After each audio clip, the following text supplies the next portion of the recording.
भारत के श्रद्धालुओं का लग रहा तांता।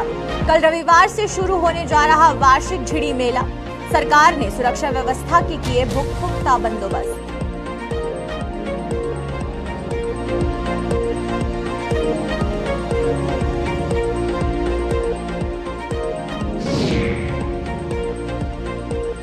विवादों में बीआरओ का निर्माण धीम परियोजना, कंक्रीट की ब्रेस्ट वॉल में पड़ी बड़ी दरारें, डाबी मोड़ पर वाहन चालकों पर मंडरा रही मौत।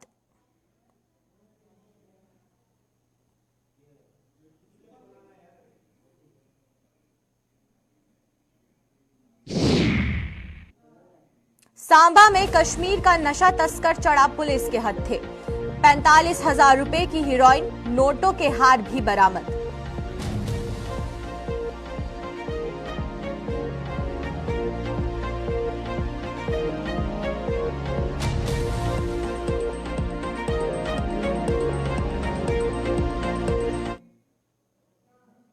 नमस्कार, जम्मू कश्मीर का खास बुलेटिन देख रहे हैं आप सब और मैं हूं आपके साथ पहले जमफॉल।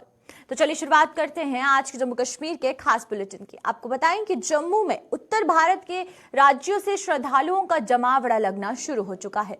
कल यानी रविवार से वार्षिक झिड़ी मेले की शुरुआत होने जा रही है, जिसके चलते श्रद्धालु यहां पहुंचना शुरू हो गए हैं। झिड़ी देवस्थान व इसके आसपास के इलाकों में सुरक्षा व्यवस्था बढ़ा दी गई है और प्रशासन के अधिकारी स्वयं वहां मौजूद रहकर तमाम इंतजामों की समीक्षा कर रहे हैं।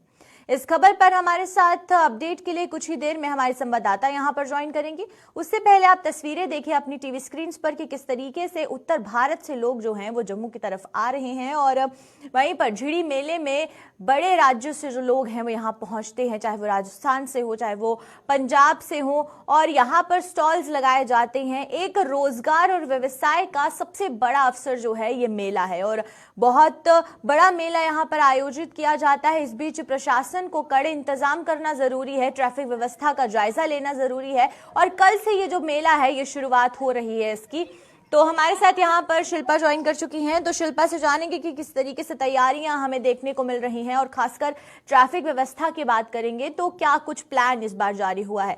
शिल्पा, पहला सवाल तो आपसे ये रहेगा, ट्रैफिक की बात करेंगे। जैसे ही मेले की शुरुआत होती है तो ट्रैफिक व्यवस्था जो है उस पर नजर रखना बहुत जरूरी है, उसको लेकर एक प्लान जारी होना जरूरी है। तो अभी तक ट्रैफिक को लेकर किस तरीके से जो तैयारियां हैं वो की गई हैं, क्या कुछ कदम उठाए जा रहे हैं? देखिए, कल से झिड़ी मेला की शुरुआत होने जा रही है और जिस तरीके से आपने कहा कि ट्रैफिक को लेकर ये एक बहुत बड़ी चुनौती होती है ट्रैफिक को लेकर। इसको लेकर ये जानकारी हम तक पहुंची है कि जो झिड़ी मेला से 200-300 मीटर की दूरी पर जो है वो पार्किंग बनाई गई है, जहां पर जो भी जम्मू की आम जनता या फिर बाहरी राज्य से जो श्रद्धालु यहाँ पर पहुंचेंगे अपनी अपनी गाड़ियां लेकर, वहां पर जो है वो गाड़ियां पार्क कर सकते हैं ताकि झिड़ी मेला में किसी प्रकार की कोई भी भीड़ ना हो, लोग जो है श्रद्धालु आराम से दर्शन कर पाए और इसका आनंद ले पाए। और अगर कोई भी जो व्यक्ति है, डिसेबल अगर व्यक्ति है वो चल नहीं सकता, तो उसके लिए वहां पर ई रिक्शा की भी इंतजाम किए गए हैं। वहां से वो ई रिक्शा लेकर जो है यहाँ तक झिड़ी मेला तक जो है वो पहुंच सकते हैं। बिल्कुल, और वहीं पर मैं चाहूंगी क्योंकि शिल्पा वहां मौजूद हैं तो किस तरीके से तस्वीरें सामने आ रही हैं, आप एक बार वो भी हमारे दर्शकों को दिखाएं। माफ कीजिएगा, सवाल फिर से दोहराएं। शिल्पा, आप अभी जो है वहां पर जो इंतजाम हुए हैं, किस तरीके से इंतजाम हुए हैं, उसकी तस्वीरें भी एक बार दर्शकों को दिखाएं। जी बिल्कुल, आपको तस्वीरें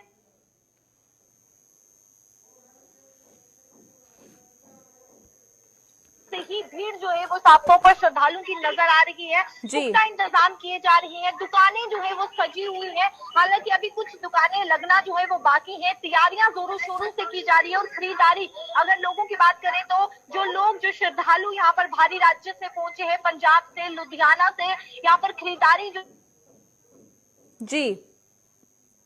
वो बहुत बड़े कदम भी यहाँ पर उठाए गए हैं, क्योंकि कई बार परेशानियां जो है जो श्रद्धालु यहाँ पर पहुंचते हैं उन्हें काफी ज्यादा परेशानियां होती है। तो सैनिटाइजेशन को लेकर जो एक टीम बाहर से हायर की गई है, जहाँ पर 50 वर्कर जो है वो झिड़ी मेला में प्रेजेंट रहेंगे और पूरी तरीके से यानी कि पुख्ता इंतजाम किए जा रहे हैं। और साथ ही साथ आर्ट एंड कल्चर एकेडमी के साथ इन्होंने लूपिंग किया है, जो कि 7 बजे से 9 बजे तक कल्चरल प्रोग्राम होगा। और जो बाबा जित्तो की कहानी है वो नटरन ऑर्गेनाइजेशन जो है वो दर्शाती हुई नजर आएगी। और यानी कि ये 2 दिन जीडी मेला की जब शुरुआत होगी 26 और 27 को पूरी तरीके से बाबा जित्तो की जो कहानी है वो दर्शाई जाएगी, वो सुनाई जाएगी श्रद्धालुओं को। और आप देख सकते हैं यहाँ पर अलग अलग प्रकार की दुकानें सजी हुई है, अलग अलग दुकानें यहाँ पर लगी हुई है और श्रद्धालु जो भी यहाँ पर पहुंच रहा है वो खरीदारी करते हुए नजर आ रहा है। हालांकि अभी झूले लगना बाकी है, वो भी झूले भी लगाए जा रहे हैं। छोटे छोटे बच्चे यहाँ पर पहुंच रहे हैं और आनंद लेते हुए नजर आ रहे हैं। जी चलिए, बहुत बहुत शुक्रिया आपका शिल्पा हमारे साथ यहाँ जुड़ने के लिए, और जिस तरीके से आपने दर्शकों को तस्वीरें दिखाई उसके लिए भी आपका बहुत बहुत शुक्रिया। तो आपने देखा कि किस तरीके से वहां पर तैयारियां पूरी कर ली गई हैं। खासकर बात करें, कुछ स्टॉल्स जो हैं वो लगा दिए गए हैं और अभी झूले वहां लगना बाकी है। और कल से झिड़ी मेले की शुरुआत होगी जिसमें कि कल्चरल प्रोग्राम्स भी किए जाएंगे और उसी के साथ साथ जो व्यवसाय है उसको भी काफी हद तक बढ़ोतरी इस मेले से मिलेगी।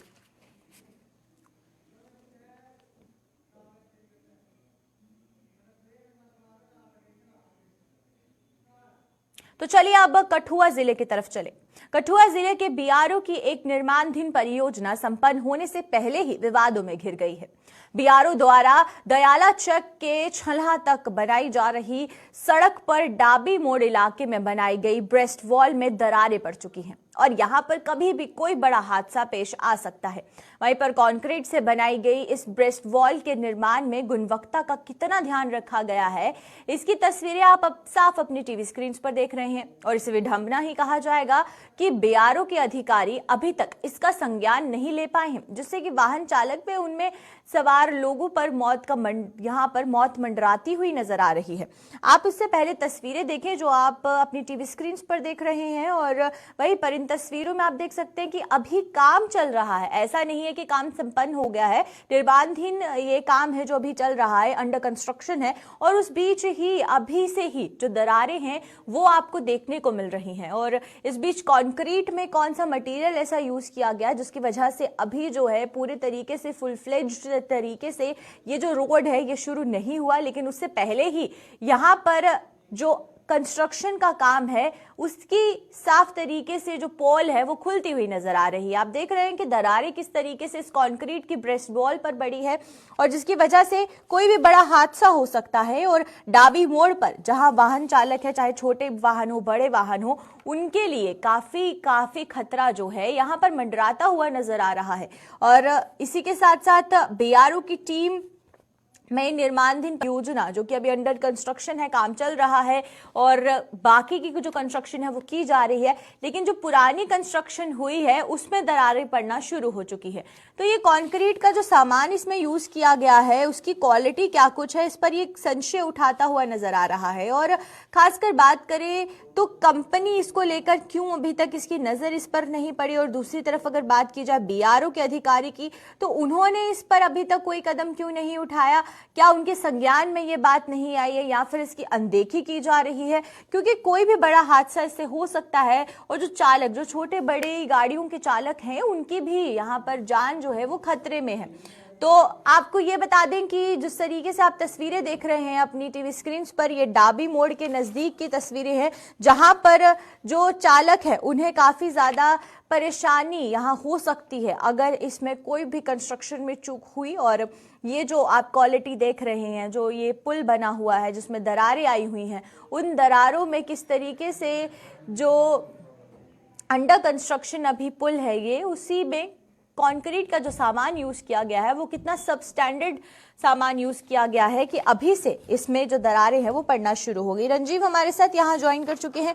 रंजीव, पहले तो आपसे ये सवाल मेरा रहेगा कि जहां पर हर किसी को ये नजर आ रहा है कि यहाँ पर कंस्ट्रक्शन अभी चल रही है, लेकिन कंस्ट्रक्शन चलने के बावजूद भी जो दरारें हैं वो आ गई हैं इस पुल पर, तो क्या बीआरओ के अधिकारियों को ये जो क्रैक्स हैं ये नजर नहीं आ रहे?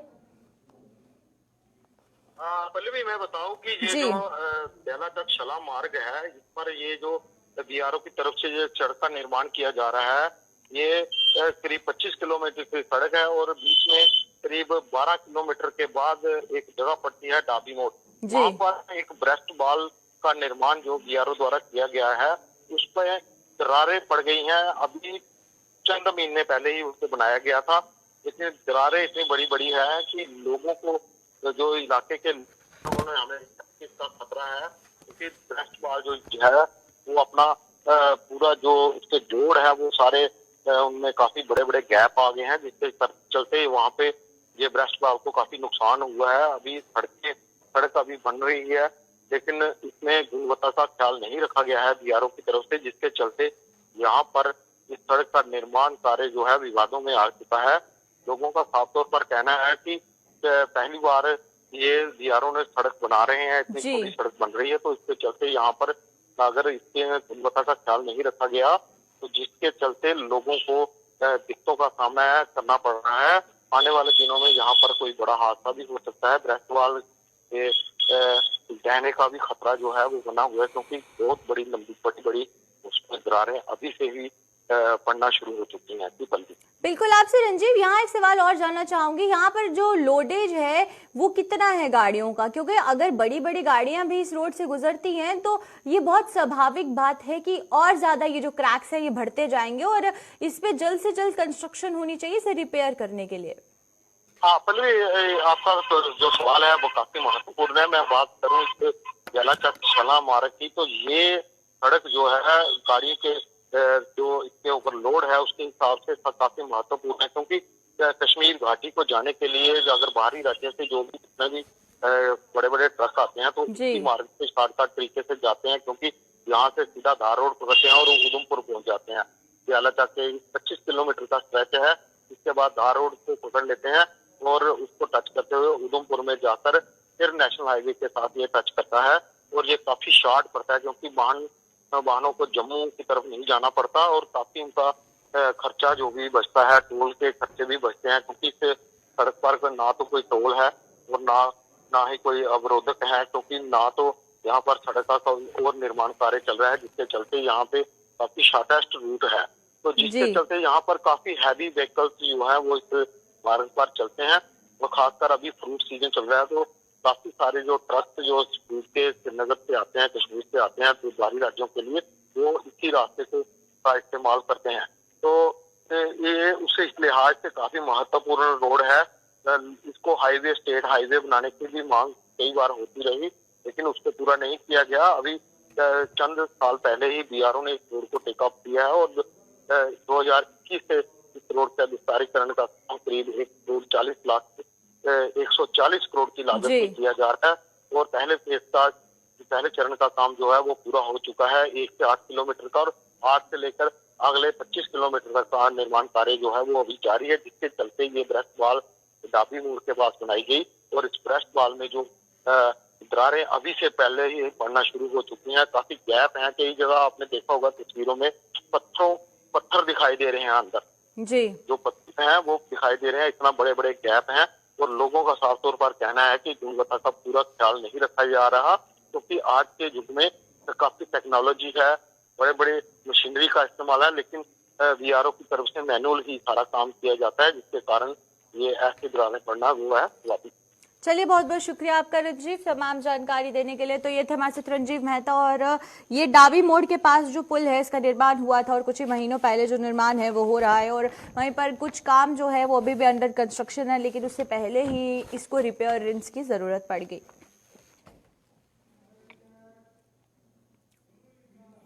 चलिए सांबा की तरफ चलें। सांबा में पुलिस ने 1 लाख रुपए के नोटों के हारों व करीब 45,000 रुपए कीमत की हीरोइन के साथ कश्मीर के एक नशा तस्कर को गिरफ्तार किया है। इस तस्कर की पहचान मोहम्मद इमरान खान निवासी इकबाल कॉलोनी पटन बारामूला के रूप में की गई है और वहीं पर पुलिस ने इसके खिलाफ मामला दर्ज कर इसके अन्य साथियों की तलाश भी शुरू कर दी है। इस खबर पर अपडेट के लिए ऋषि खजूरिया हमारे साथ यहां पर ज्वाइन करेंगे, लेकिन वहीं पर आप उससे पहले तस्वीरें देखें जो कि इस आरोपी की सामने आ रही हैं। ये बताया जा रहा है कि 45,000 रुपए की कीमत की जो हीरोइन है वो बरामद की गई है और दूसरा अगर बात करें नोटों के हार की तो नोटों के हारों को भी बरामद किया गया है और कुल मिलाकर 1 लाख रुपए की जो कीमत है वो इन नोटों के हारों की बताई जा रही है। और ये भी बताया जा रहा है कि जो नशा तस्कर है ये कश्मीर से ताल्लुक रखता था, कश्मीर के बारामूला में पट्टन कॉलोनी से, पट्टन इलाके से ये ताल्लुक रखता था और उसके बाद से अब आगे की कार्यवाही को अंजाम दिया जा रहा है। इसके पीछे और कौन कौन से लोग शामिल हैं वो भी पूछताछ की जा रही है। हमारे साथ यहाँ पर ऋषि खजूरिया ज्वाइन कर चुके हैं, तो ऋषि से जानेंगे। ऋषि, पूरी जानकारी क्या कुछ आ रही है और अब इसे गिरफ्तार करने के बाद क्या इसके जो रैकेट है पूरा, इसके पीछे क्या उसके बारे में कोई जानकारी मिल पाई?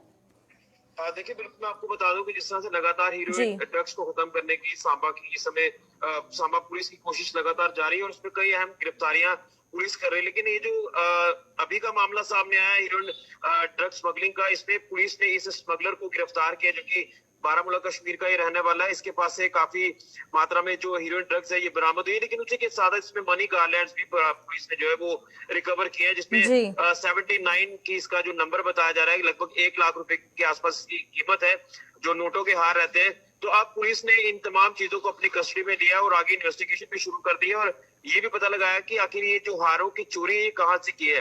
इसको लेकर कंसर्न अलग अलग पुलिस स्टेशन में जो है वो आप कह सकते हैं कि इंफॉर्मेशन पास कर दी गई है। तमाम अलग अलग पुलिस स्टेशन की जो टीमें हैं वो भी अपनी तरफ से इन्वेस्टिगेशन को शुरू कर चुकी है, लेकिन इसमें कहीं ना कहीं इसने जिस तरह से मनी गार्लैंड्स को चुराया है किसी न किसी एक अलग अलग एरिया से, वहां से लेकर भी पुलिस जो इन्वेस्टिगेशन कर रही है। लेकिन हो सकता है कि एक बड़ा रैकेट होगा, जिस रैकेट का पुलिस ने जो है वो शुरुआत में जो है इसको बस किया है, इसमें एक अहम गिरफ्तारी की है, इसमें हार्डकोर क्रिमिनल को गिरफ्तार किया है। तो इसमें कुछ और चीजें भी सामने आएगी। पुलिस ने अलग अलग सेक्शन जो वो लॉन्च किए हैं।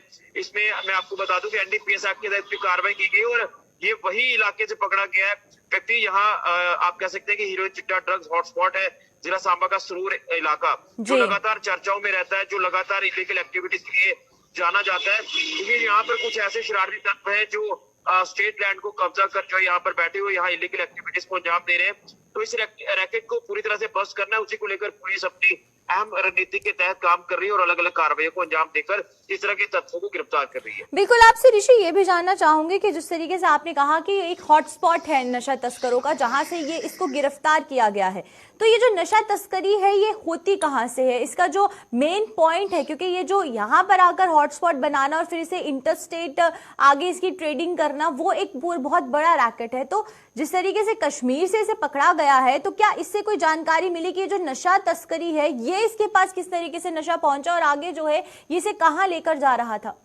देखिए, चंद गिने चुने कुछ ऐसे शरारती तत्व हैं जो यहाँ पर इलीगल तरीके से बसे हुए हैं, इलीगल काम वो कर रहे हैं। इनका जो लिंक है ये इंटरस्टेट स्मगलर्स के साथ बना हुआ है, लोकल एंड के स्मगलर के साथ बना हुआ है। ये बाहरी राज्यों से आप कह सकते हैं या कश्मीर के अलग अलग इलाकों से कह सकते हैं कि यहाँ पर ये जो नशे की खेप है ये यहाँ पर पहुंचाई जाती है और फिर आगे यहाँ से जो है इसकी सप्लाई की जाती है। यानी अलग अलग पार्ट्स में जो ये जो खेप है ये भेजी जाती है। लेकिन अक्सर हमने देखा है कि नार्को टेररिज्म की बात कर रहे हैं तो सीमा पार से हमने कई बार देखा है कि यहाँ से खेप जो है वो ड्रोन के माध्यम से ड्रग्स की पहुंचाई गई है और इसी तरह के जो शरारती तत्व है इनका लिंक जो है वो उस पार बन जाता है। उसके बाद ये जो पूरा रैकेट है इसको चलाते हैं। लेकिन कहीं ना कहीं आपने देखा कि जब भी बड़े बड़े कार्यक्रम पुलिस की तरफ से आयोजित किए जाते हैं तो उसमें यही एक बात उठती है कि ये ड्रग स्मगलिंग, ड्रग पैडलिंग, ये ड्रग्स हीरोइन चिट्टा है जो है ये कहीं ना कहीं पुलिस के लिए बहुत बड़ा चैलेंज है। हमने वर्ल्ड वार देखी है, हमने जो है कई अलग अलग जो युद्ध है वो देखे, लेकिन ये जो युद्ध है इसको जीतने के लिए अभी कड़ी मुशक्कत करने की जरूरत है, क्योंकि कहीं ना कहीं ये जो सफेद जहर है ये मैक्सिमम युवाओं तक ये पहुंच रहा है, उनकी जिंदगियां बर्बाद हो रही है। तो ये जो ड्रग्स के लेन देन का कारोबार है ये इसी इलाके के साथ साथ बलून खड्ड का एरिया है, सुरूर का मैं जिक्र कर रहा हूँ, बरकरोटी इलाका जो इलीगल एक्टिविटीज के लिए वो भी इलाका जाना जाता है। ये तमाम कुछ ऐसे हॉटस्पॉट्स हैं जिसको लेकर पुलिस ने अपनी पार्टीज, पेट्रोलिंग पार्टीज भी यहाँ पर जो वो छोड़ी है। यहाँ आपने देखा कि कई बार इस इलाके में कुछ लोग ड्रग्स लेने के लिए आते हैं जिन्हें आप वैग्रेंट्स कहते हैं, वो यहाँ से गिरफ्तार हुए हैं। तो मुझे लगता है कि पुलिस अपने एंड पर कोशिश कर रही है, लेकिन कहीं ना कहीं ये ऐसे लोग हैं जो पुलिस को भी नहीं मानते, पुलिस के ऊपर भी कई बार हमला ये कर चुके हैं। और अभी 2 दिन पहले ही आपने देखा कि एक और व्यक्ति यहीं से पकड़ा गया था जिसे पुलिस के ऊपर हमला किया था। तो पुलिस अपनी तरफ से पुरजोर कोशिश कर रही है, लेकिन फिर भी कहीं ना कहीं इस तरह के जो शरारती तत्व हैं मुझे लगता है कि इनको चारों तरफ से घेर कर जो है इनके ऊपर कार्रवाई करने की जरूरत है। पुलिस ने कई बार यहाँ पर रेड किया है। तमाम ये अलग अलग चीजें हैं जो एक चिंता का विषय जरूर है, लेकिन पुलिस जिस तरह से काम कर रही है बधाई के पात्र है, लेकिन पुलिस के लिए बहुत बड़ा चैलेंज जी अभी भी ऋषि, बना हुआ चलिए है। बहुत बहुत शुक्रिया आपका तमाम जानकारी देने के लिए। तो ये थे हमारे साथ ऋषि खजूरिया, और वहीं पर आप तस्वीरें देख रहे हैं इकबाल कॉलोनी पटन बारामूला के निवासी की, जो कि एक नशा तस्कर है और उसे पुलिस ने गिरफ्तार किया है। 45,000 रुपए के साथ 1 लाख रुपए के नोटों के हारों के साथ गिरफ्तारी हुई है।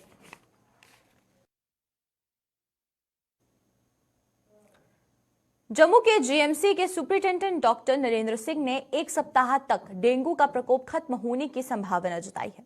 वहीं पर डॉक्टर नरेंद्र सिंह के मुताबिक अब मौसम डेंगू जैसी बीमारी के पनपने के अनुकूल नहीं है और 1 सप्ताह तक डेंगू का प्रकोप पूरी तरह से खत्म होने की संभावना है।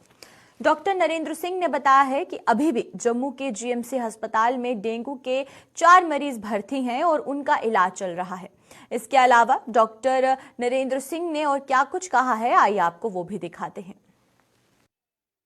सर, डेंगी के इस वक्त हमारे पास एडमिटेड 4 पेशेंट हैं सर, और अब ईश्वर की कृपा से सर अभी ये जो मौसम है ये डेंगू के लिए कंड्यूसिव नहीं है, बट अब हमारा फिर भी पॉजिटिविटी है वो अराउंड 20-24 केसेस आ रहे हैं, मतलब 20 में आ गया है, जो कि आपको पता है एक लेवल पे पहुंच गया था पहले। उस हिसाब से अभी हम अपने ऊपर वाले से ये प्रार्थना करते हैं कि आने वाले 1 हफ्ते में ये डेंगू ऑलमोस्ट ख़त्म हो जाए अब, क्योंकि इस साल वैसे अगर कंपैरेटिवली देखा जाए तो लोगों को मुश्किलें तो आई, बट बहुत हालात में फ़र्क है। लोग भी समझ गए हैं कि इसमें बचाव कर सकते हैं। सरकार की तरफ से, चाहे आप फील्ड में देखिए, मतलब हेल्थ की तरफ से देखिए, चाहे मेडिकल एजुकेशन की तरफ से देखिए, हॉस्पिटल में, दोनों तरफ पे एक बहुत अच्छा एक कोऑर्डिनेटेड मूवमेंट रहा और बहुत अर्ली ट्रेंड्स जैसे आने लगे, अर्ली मई से, मतलब मानसून से भी पहले की बात कर रहा हूँ मैं। तो तब से ही एक बड़ी कोऑर्डिनेटेड सी एक स्कीम प्रिपेयर करके, एक उसको मैप आउट करके हमने फील्ड में हमारे state meteorologist under the director health services, medical college में principal sir, under holistic supervision of administrative secretary sir, ऐसी एक प्लानिंग थी कि जो प्रिवेंटिव मेजर्स हैं वो फील्ड में, गांव तक, पंचायत तक, सब सेंटर से ऊपर सीएससी तक, डिस्ट्रिक्ट हॉस्पिटल तक, और अगर किसी को ज़रूरत पड़ती है तो उसको किस तरीके से हम हैंडल करेंगे, उसकी एसओपी, स्टैंडर्ड ऑपरेटिव प्रोसीजर्स हमने बहुत पहले, आज से 3.5-4 महीने पहले ही लगा दिए थे कि testing free of cost, testing हमारी 24/7 चलती थी, not only in medical college but as well as in district hospitals.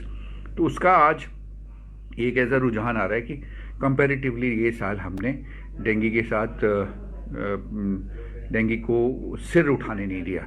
Sir, dengue के इस वक्त हमारे पास एडमिटेड 4 पेशेंट हैं सर, और अब ईश्वर की कृपा से सर अभी ये जो मौसम है ये डेंगू के लिए कंड्यूसिव नहीं है, बट अब हमारा फिर भी पॉजिटिविटी है वो अराउंड 20-24 केसेस आ रहे हैं, मतलब 20 में आ गया है, जो कि आपको पता है एक लेवल पे पहुंच गया था पहले।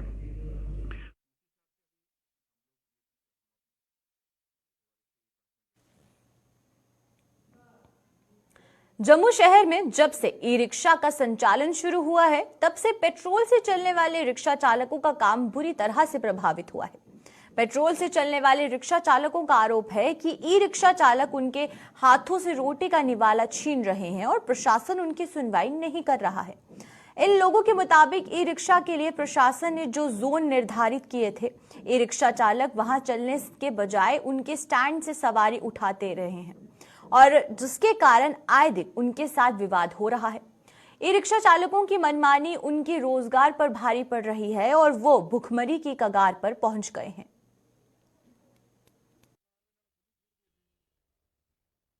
हमें दिक्कत ई रिक्शा वालों की है। हम देखो हमारी कितनी तादाद में ये ऑटो खड़े हैं, किसी ने बोनी की है सुबह की, किसी ने नहीं की है।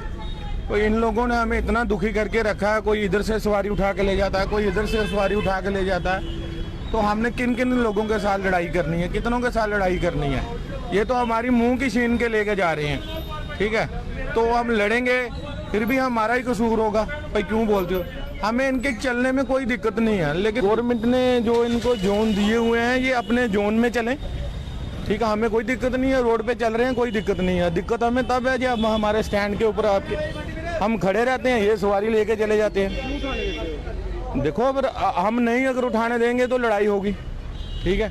तो हम उससे अभी भी बचे रहे हैं। हमारे कम से कम भी 8 डॉक्यूमेंट हैं, तो ठीक है। इनके 2 डॉक्यूमेंट हैं, सिर्फ 2, एक टोकन टैक्स और एक इंश्योरेंस।